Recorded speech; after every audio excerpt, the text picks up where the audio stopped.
This video will be a recap of what you learned in the first section for matrices. So a couple things that you found out right away. So if you have a matrix, we'll just say A, B, C, and then D, E, F. What you found out is that you would look at this by row, by column. So row is first and column is second. So if I look at this matrix, this would be a 2 by 3 matrix. Now, matrices is plural and matrix is singular. The next thing you found out is when you wanted to add them, you needed the same dimensions. So if I had 1, 2, 3, 4, 5, 6, if I wanted to add, I have to have another 2 by 3. 7, 8, 9, 10, 11, 12. So when I add them, I will get the same dimension. So you would do 1 plus 7, 8, 2 plus 8, 10, 3 plus 9, 12, 4 plus 10, 14, 5 plus 11, 16, and 6 plus 12 is 18. So you will get the same dimensions. Now in the section it did not talk about subtraction, but if you would subtract these matrices, so if I would have again 1, 2, 3, 4, 5, and 6, and I did a minus here, 7, 8, 9, 10, 11, and 12, this negative gets distributed to each term. So in this case, again, I have 2 by 3 minus a 2 by 3. I would have 1 minus 7, negative 6. 2 minus 8, negative 6. 3 minus 9, negative 6. 4 minus 10, negative 6, and so on. So you can see that it's, again, a 2 by 3. The next thing you want to look at is scalar multiplication.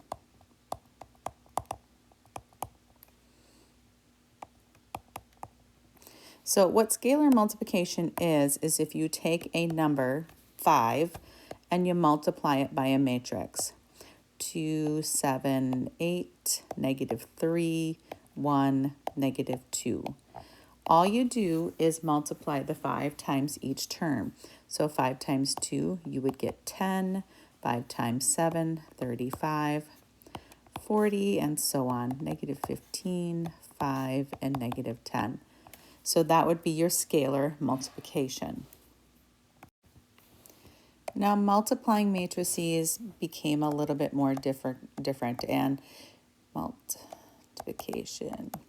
And you saw two different ones in this one. So what you saw was something like a 1 by 2. And again, you want to list and think about it. So I'm just going to do 3, 5, and then times, and then you had I think you had a 2 by 3, so we'll just do 1, 3, 7, negative 2, 4, and 1 here, okay? What I want you to think about is this. This is a 1 by 2, and I'm going to document it. Remember, it's rows and then columns. And this next one is a 2 by and 3 columns.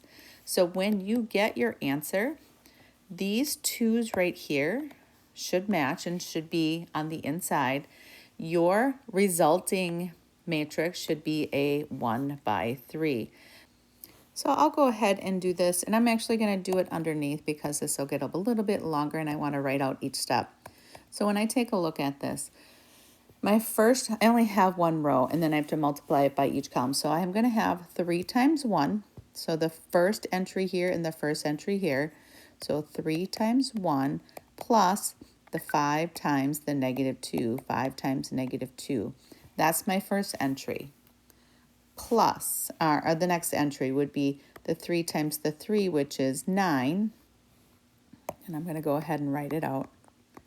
Plus the 5 times the 4 is the 5 times 4.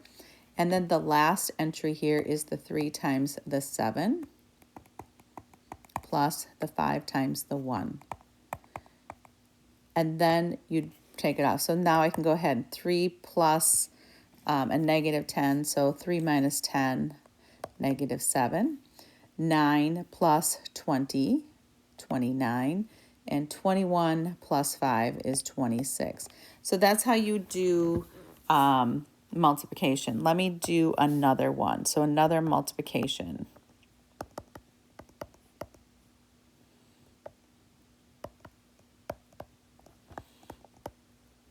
Okay, I'm going to do this time like one that was in the textbook. So I'm just going to do a 2 by 2 here. We'll go 3, 5, 1, 2. And then I'm going to multiply it. So now again, this is a 2 by 2.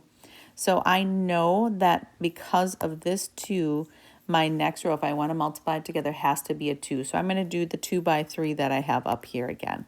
So I'm going to do 1, 3, 7, negative 2, 4, and 1. And I'm going to multiply these together because this is a 2 by 3. So these 2's match. So my resulting will be a 2 by 3. So as I come through here, here's what I would have. And sometimes I use my fingers and like touch the points, and I can't do that right now because I'm on a video.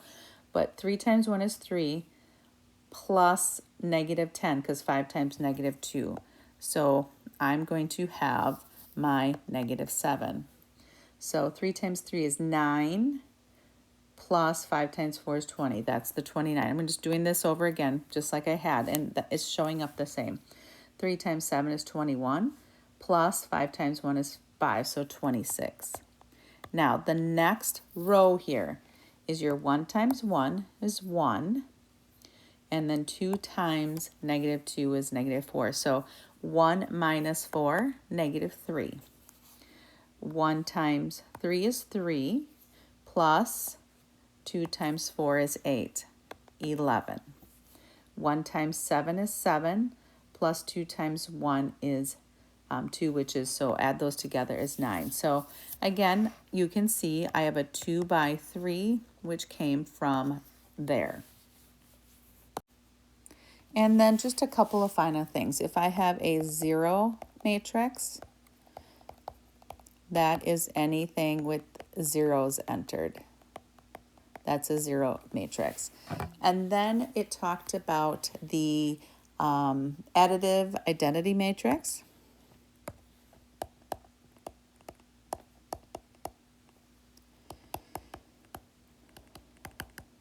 Now, if you know what an additive identity property it is, it states that if you add 0 to any number, that you'll get that number. So this is referred to as an additive identity matrix. So we'll say that this is 0. We'll call it the Z. And if I take anything and go ahead and add Z matrix, I would get the same one.